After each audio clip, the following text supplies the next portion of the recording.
nós estamos na época da Quaresma, nós estamos já próximos de momentos de reflexão de Jesus Cristo, Semana Santa, e eu acho que o jovem precisa estar mais atento a Deus, e está faltando a igreja. O que é que está acontecendo, Padre Adalto? Seja bem-vindo ao Super Show da Tarde, boa tarde. Boa tarde, meu caríssimo irmão Edson, boa tarde, prezados rádio-ouvintes, boa tarde, paroquianos, né, e todos os que podem, neste momento, através da Rádio Delmiro AM, né, nos escutar. O pessoal já ouve todos os domingos. Eu vou ficar até esse domingo agora, estava substituindo o Tauí, acompanhando a Santa Missa e ouvindo a palavra do Senhor na igreja da Vila. Sempre acompanhando. Padre, o que é que está acontecendo desse ano 2019, Padre? Olha, se nós formos olhar o decorrer dos anos, dos acontecimentos, né, dos fatos, da história, né, são coisas peculiares a cada época, a cada ano. Né, tudo faz parte, diríamos assim, daquilo que é efêmero, daquilo que é passageiro, daquilo que está, como diz o livro do Eclesiastes, né, debaixo do sol. De fato, você colocou aí, né, tantas tragédias, atentado em Suzano, não é? Veio a do Flamengo. Pois é. Também aquela história não, aquele acontecimento mais para trás um pouco. Brumadinho. Que corpos ainda ficaram sem ser resgatados. Pois é. Olha, no Evangelho do domingo passado havia uma coisa que foi assim muito parecida com essa situação nossa, né, de cada dia, digamos assim, até então. Jesus foi informado de que Pilatos mandou assassinar um grupo de galileus, né, judeus que moravam naquela região da Galileia, e que, portanto, todo judeu piedoso, por ocasião da Páscoa, né, sobe para Jerusalém para lá também oferecer os seus sacrifícios. Né? Quer dizer, quando havia os sacrifícios, quando eram oferecidos os sacrifícios no templo.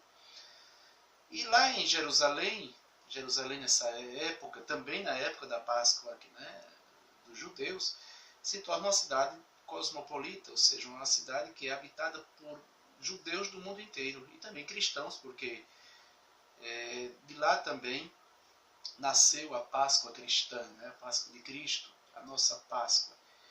Pois bem, então, ninguém sabe, talvez esses galileus tenham se envolvido em alguma encrenca e vão ao templo na hora lá que estão oferecendo o sacrifício. Pilatos manda seus soldados assassinarem-os, né?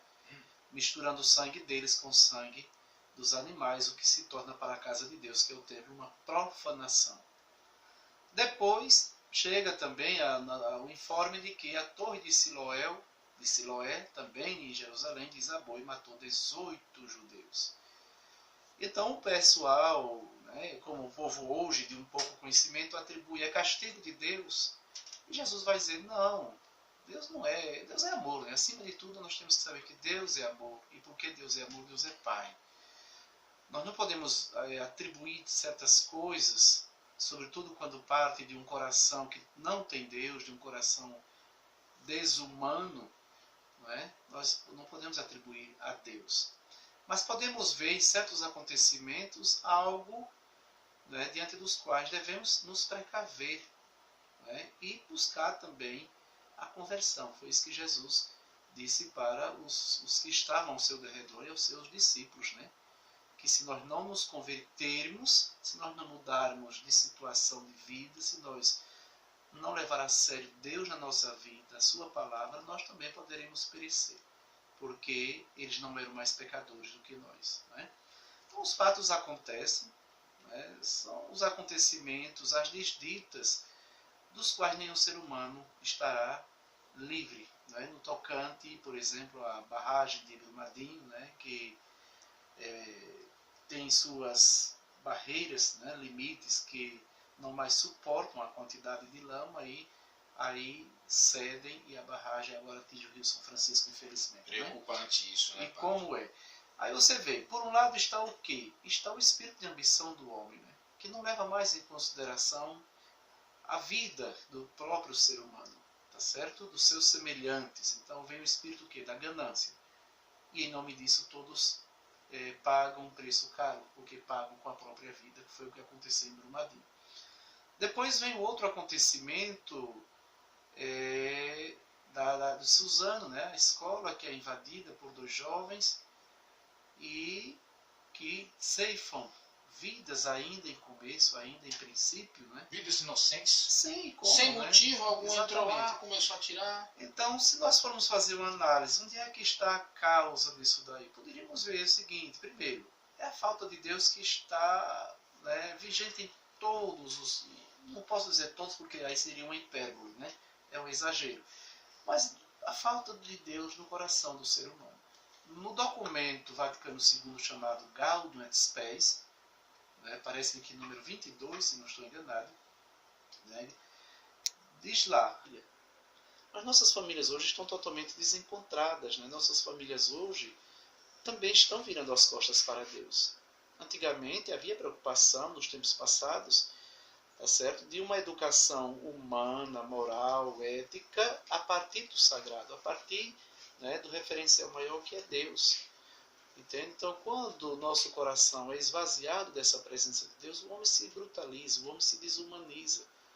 Entende? Então, é isso que hoje acontece também. Então, esses jovens, certamente, ou dentro da sua família, foram mimados demais pelo pai e pela mãe, tiveram tudo o que quiseram e nunca, diante de coisas erradas, os pais foram capazes de repreendê-los ou de dizer: meninos, não faça isso, né? Mas foram botando a mão por cima, foram, entende, coniventes neste sentido, ou então realmente esses jovens, quando criança, nunca tiveram amor. Entende? Os pais foram sempre ausentes. Esse é o grande mal da família, não é, atual.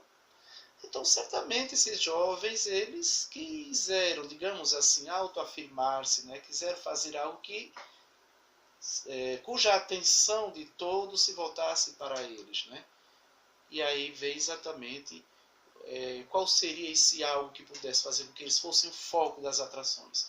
Então, uma tragédia. Então, vamos ceifar vidas, vamos eliminar, né, vidas que estão em princípio, né? Então é isso, meu irmão. É uma sociedade, infelizmente, homicida. É uma sociedade cujo tecido está se necrosando, está morrendo aos poucos, não é? Porque estamos virando as costas para Deus. É interessante, veja, a cultura ocidental como um todo, e no Brasil não foi diferente desde o seu descobrimento, né? A nossa cultura ocidental ela foi parida, né, sob influência grande da cultura judeu-cristã, entendeu? Então nós somos o que somos enquanto ocidentes, devemos sim à influência judeu-cristã, entendeu? O Brasil nasceu como um país cristão, né? O primeiro culto cristão que foi celebrado em terras brasileiras, quando ainda se chamava Ilha de Vera Cruz, depois Terra de Santa Cruz, né? E por fim Brasil, foi a Santa Missa, né? O dia 26 de abril, em plena época de Páscoa, né? Foi a Santa Missa, tá certo? Então veja, e hoje esse Ocidente, hoje o Brasil também tende a virar as costas para Deus, né?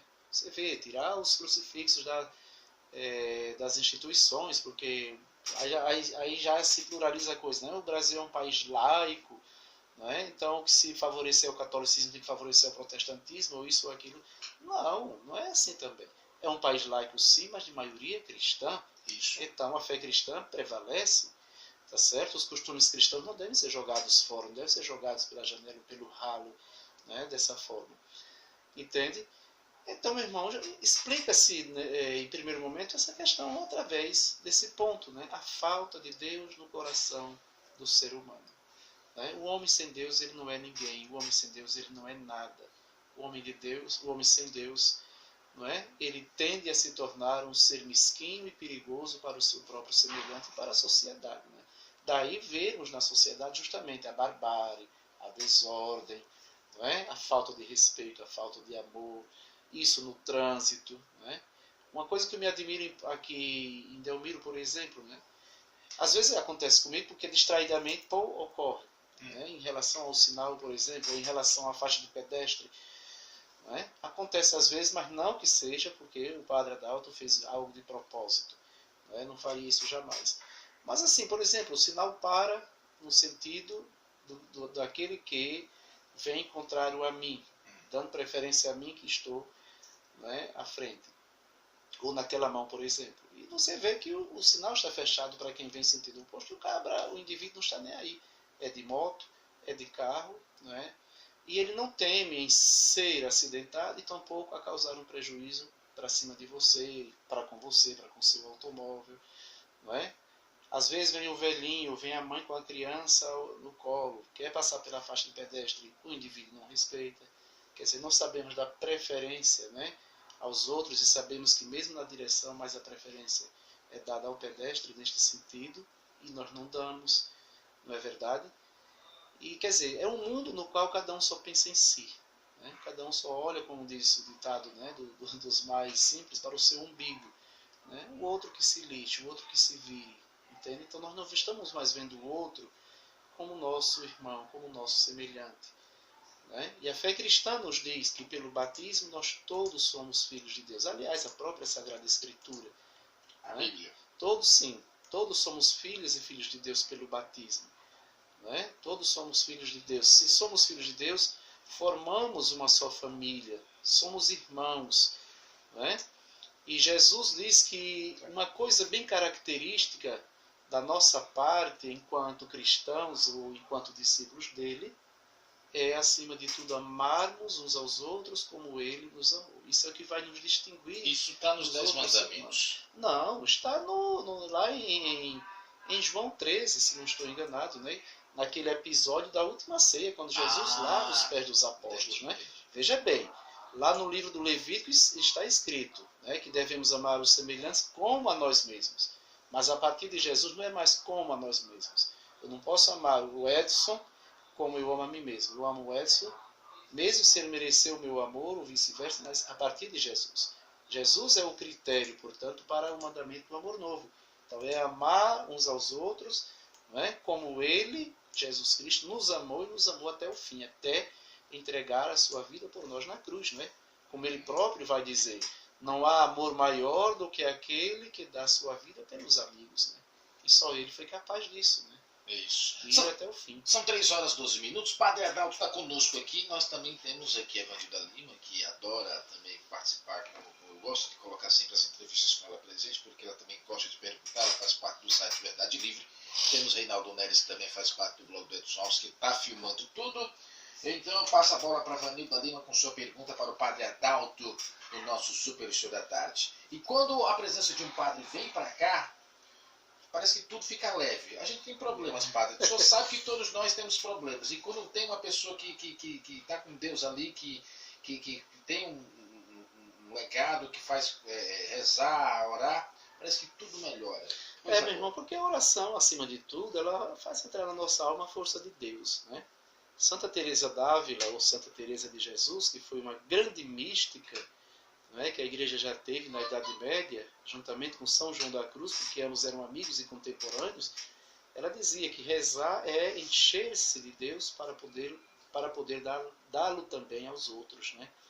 Então a gente só dá aquilo que tem, né? Aquilo que possui. Quem nada tem, nada pode oferecer. Não é? Pois é. Vanilda, a sua pergunta, fique à vontade. Pois não, Edson Alves. Primeiramente, a gente dá aqui boa tarde ao Padre Adalto e a gente, né, já deixa evidente da grande satisfação que é estar com ele aqui no estúdio, como você acabou de falar. É uma presença que deixa o ambiente leve, né? Transmite aquela coisa boa, né? Fica no ar, assim,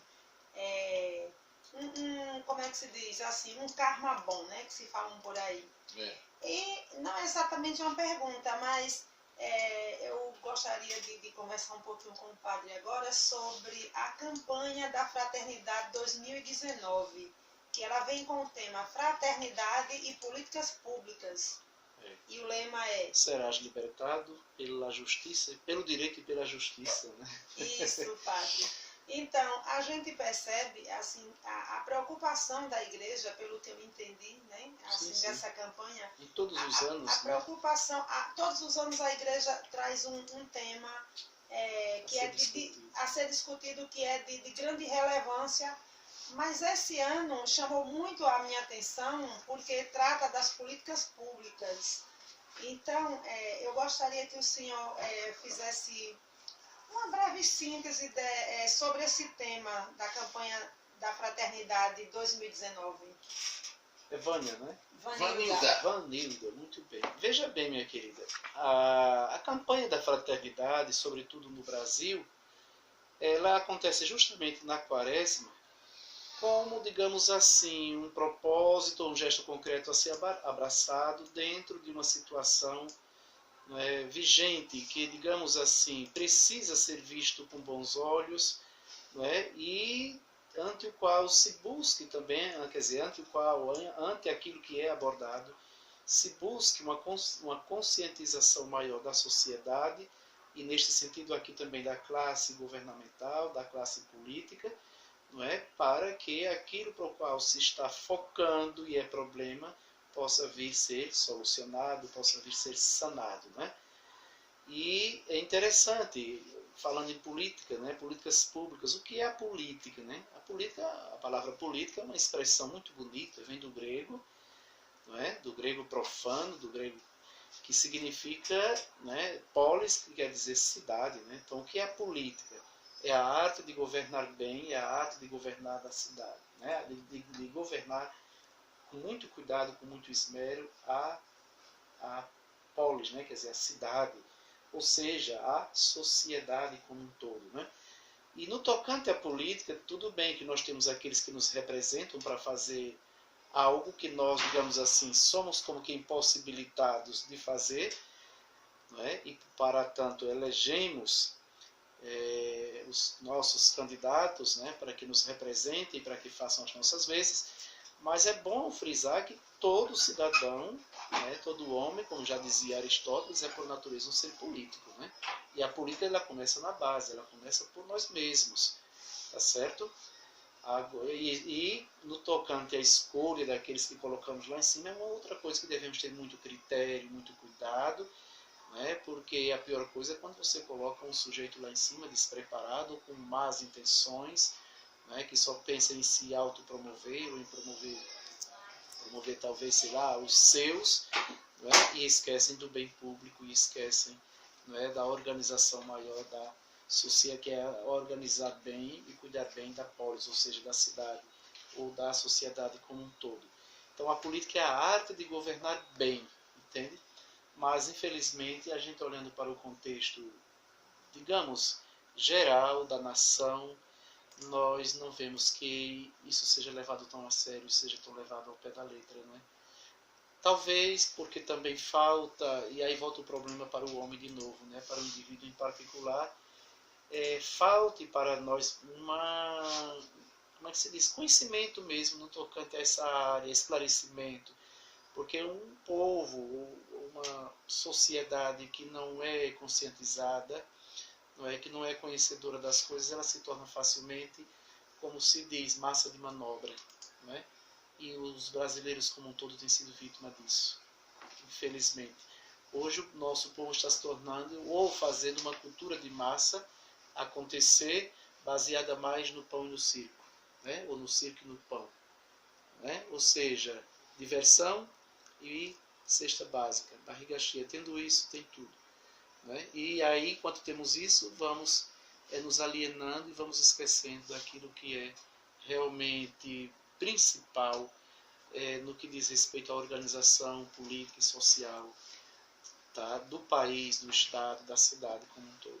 É bom lembrar, padre, que essa política do pão e circo está aumentando mais ainda a pobreza das pessoas. E como está? Está aumentando a falta de oportunidade do trabalho. As periferias ficam piores ainda. Exatamente. Gente passando fome, e aí quem é a única pessoa que pode ainda salvar essas pessoas? A igreja. A igreja. Eu acho que quantas pessoas já foram na paróquia pedir ajuda? E de onde vem? Da periferia. São muitos, viu, irmão? São muitas pessoas que chegam e às vezes é de cortar o coração quando você diz, olha, eu não tenho, eu não posso, Às vezes nós conclamamos aos fiéis para que nos ajudem, fazendo um ofertório vivo, exatamente para pensar em como acudir às necessidades dessas pessoas, sabe? Mas você não pode estar fazendo uma campanha, digamos assim, continuamente, porque termina também cansando as pessoas. E você frisou aí essa questão também, e é óbvio, viu? Não pensemos que os nossos políticos, como um todo, estão preocupados em educar o povo no tocante a isso, não. Porque enquanto o povo, eu disse há pouco, é massa de manobra porque não conhece a fundo, e infelizmente o brasileiro também não quer conhecer, não quer frequentar a escola, não é? Isso para os políticos é a melhor coisa, porque eles vão sempre saber como manipular, né? Vão sempre ter esse povo na mão. É o chamado também voto de cabresto, né? É um povo que facilmente, como se diz, vira, né? Massa de manobra. É um povo que não sabe ter ação, um povo que não sabe ter atitudes, e essa situação só tende realmente a piorar, sabe, neste sentido. Então, um povo mais esclarecido, um povo mais escolarizado, e isso a sociedade deve exigir sim dos seus políticos, dos seus governantes principalmente, tá? É um povo que não vai deixar jamais isso acontecer, que ninguém coloque cabresto, rédea, né, em si, para fazer como se faz com marionete ou coisa do tipo. Né? E aí o Brasil precisa em muito, né, evoluir e despertar para essa realidade. São 3h21, Padre Adalto está conosco, Vanilda está aqui, Reinaldo Neres, você que faz parte do seu desafio, vai agora conversar com a gente, agora vai entrevistar, vai fazer uma pergunta para o Padre Adalto, faz parte do seu trabalho também como repórter do blog. Você trouxe o Padre Adalto para cá, lá. Lembrando que essa matéria vai ser vinculada no blog do Edson Alves, também no site Verdade Livre também. Reinaldo Neres, pergunte para o padre. Fique à vontade aqui no microfone. Boa tarde, padre. Boa tarde, ouvintes. Boa tarde. Eu venho notando que a igreja está, junto com o seu trabalho, buscando mais fiéis, buscando melhorar mais os trabalhos perante a comunidade. E isso eu estou vendo que já está, depois que o senhor entrou na igreja, veio para cá, já está mudando esse aspecto. O que o senhor tem a dizer desses aspectos dentro da comunidade, diante dessas transformações que o senhor vem fazendo para a igreja? Olha, veja bem, o padre nunca vai fazer nada sozinho, né? É um líder espiritual, né? E claro, o seu papel é evangelizar. Entende? O padre é um representante de Cristo na sociedade cristã, sobretudo para o povo católico, evidentemente. Não é? E de quando realmente o padre levanta uma bandeira no tocante à necessidade de alguma coisa, entendeu? Em relação a alguém, tem que contar com a ajuda sim dos seus fiéis. Por exemplo, uma coisa, quando o padre vai pedir ao povo para que se melhore a questão do dízimo, o padre não está querendo com isso, não é tendo intenções malévolas de enricar, porque há pessoas que dizem, mas eu não pago o dízimo porque eu não quero enricar padre, eu não quero encher o bolso, né, do padre de dinheiro. Tá? Mas reclamam, padre? Não, mas há quem diga isso. Né? Há pessoas que se desgostam. Eu mesmo, pessoalmente, nunca ouvi, não. Mas há quem diga que também escuta isso. Porque às vezes as pessoas são cheias também de certo veneno, né, de certa maldade, infelizmente. É ser humano, né, meu filho? Normal. Nem nosso Senhor Jesus Cristo escapou, né, de tais coisas. Mas veja bem, mas o dízimo tem essa dimensão social, sim, entendeu? Nós temos um projeto que hoje está sob os cuidados da Associação Beneficente Nossa Senhora do Rosário, lá no Ponto Chique, né? Que cuida de crianças e adolescentes com o nome Transformar, que ali também teve a ajuda de várias pessoas da sociedade, de várias pessoas de boa vontade, sim, mas também a igreja chegou junto, né? Com o dinheiro do dízimo, tá? O prédio lá bonito, que hoje também serve até de sala de aula para os adultos à noite, tá certo? Porque não havia ambiente ali para se fazer, digamos assim, uma sala de aula para esse tipo de gente, né? Que precisa ser alfabetizado depois já de certa idade. Então a prefeitura, né, conosco fez essa parceria, entende? E aí está lá o prédio. O prédio foi feito com esse intuito. Servir sim a comunidade, e lá nós atendemos cerca de quase uns 100 adolescentes e crianças, mas está lá, uma grande parte do dízimo foi sim colocada ali para que o prédio existisse, para que a instituição, né, pudesse agora começar, digamos assim, a dar frutos. Nós estivemos lá. Né? Pois é, na inauguração, se não estou enganado, né? Nós fizemos uma bancada da Veja do Povo no rádio diretamente de lá. Exato. E temos o Conhecer para Crescer, que no momento está parado, mas nós pretendemos, com a graça de Deus, voltar, entendeu? Estamos tentando ver a questão de recursos, sabe? E ver também as pessoas dentro de um voluntariado para, como é que se diz, voltarmos a funcionar aquilo ali, enquanto não aparece uma parceria como antes do Itaú, né, que manteve aquele projeto lá por 3 anos. Manteve por 3 anos, agora acabou já? Anos. Acabou porque era para ser renovado o contrato, mas aí houve pessoas que jogaram um pouco sujo, posso dizer assim, nesse sentido, porque disseram que a paróquia já tinha sido contemplada por 3 vezes, e que por isso havia outras instituições que lidavam também com realidades semelhantes, que precisavam ser contempladas, tal e tal, né, e não deixaram que a paróquia concorresse, né, fizesse parte do edital, né, para concorrer mais uma vez. E depois eu soube por fontes seguras, né, que a paróquia seria sim contemplada por mais uma vez. Né, e hoje, infelizmente, estamos com dificuldades para reabrir aquilo ali, exatamente como fruto, digamos assim, de uma certa maldade neste sentido. Uma pena, né? uma pena. É uma pena. Mas estamos assim, entre trancos e barrancos, tentando ver, com a ajuda de Deus, o que fazer. E vamos ter que mobilizar a sociedade. Mas é isso, meu irmão. E o papel do padre, por um lado social, é esse, né? Mostrar ao povo que nem sempre as suas ajudas, né, elas vão ou têm como foco o bolso do padre. Isso não é verdade. O padre que sim precisa se sustentar, e é o povo de Deus, né, o povo cristão, que o tem como pastor, que deve sustentá-lo, não é? Mas, e para isso eu tenho o meu salário, e tiro do meu salário e pago também o dízimo. Eu sou dizimista também, entendeu? Desde quando eu estava em Santana do Ipanema e dava aulas numa faculdade em Palmeira dos Índios, que eu recebia, né, da faculdade e da paróquia, e tirava meus 10% e dava como contribuição, como dízimo, à paróquia, entendeu? O padre deve fazer isso porque ele é o primeiro, ele deveria ser o primeiro dizimista neste sentido, entendeu? Como a questão de confissões. O padre só existe para confessar o povo? Não, o padre também se confessa. O padre também é alguém necessitado da graça de Deus. Tá? O padre também, como ser humano, ele peca, então necessita de frequentar, sim, o sacramento da penitência ou confissão. Isso até o Papa Francisco tem nos dado grandes exemplos, né, nessa questão. Mas, e na questão da evangelização, sim, né, o padre tem que ser aquele que deve, entendeu, como instrumento de Deus e pela força da palavra de Deus, conclamar assim o povo a aderir a Jesus Cristo, né? A levar mais a sério a sua palavra, ou seja, a palavra de Deus, a palavra de Cristo, que é o Evangelho, na sua vida, né? Para assim, sermos no mundo aquilo que Jesus Cristo sonha e quer que todos nós, como seus discípulos, como cristãos, sejamos sal da terra e luz do mundo. E sermos aquilo que a Vanilda e vocês falaram há pouco, quando falaram de uma atmosfera mais leve com a presença do Padre. Né? São Paulo vai dizer isso na segunda carta aos Coríntios, que todos nós devemos ser ou devemos exalar o bom odor de Cristo, né? Quer dizer, o bom perfume de Cristo entre os irmãos. Né?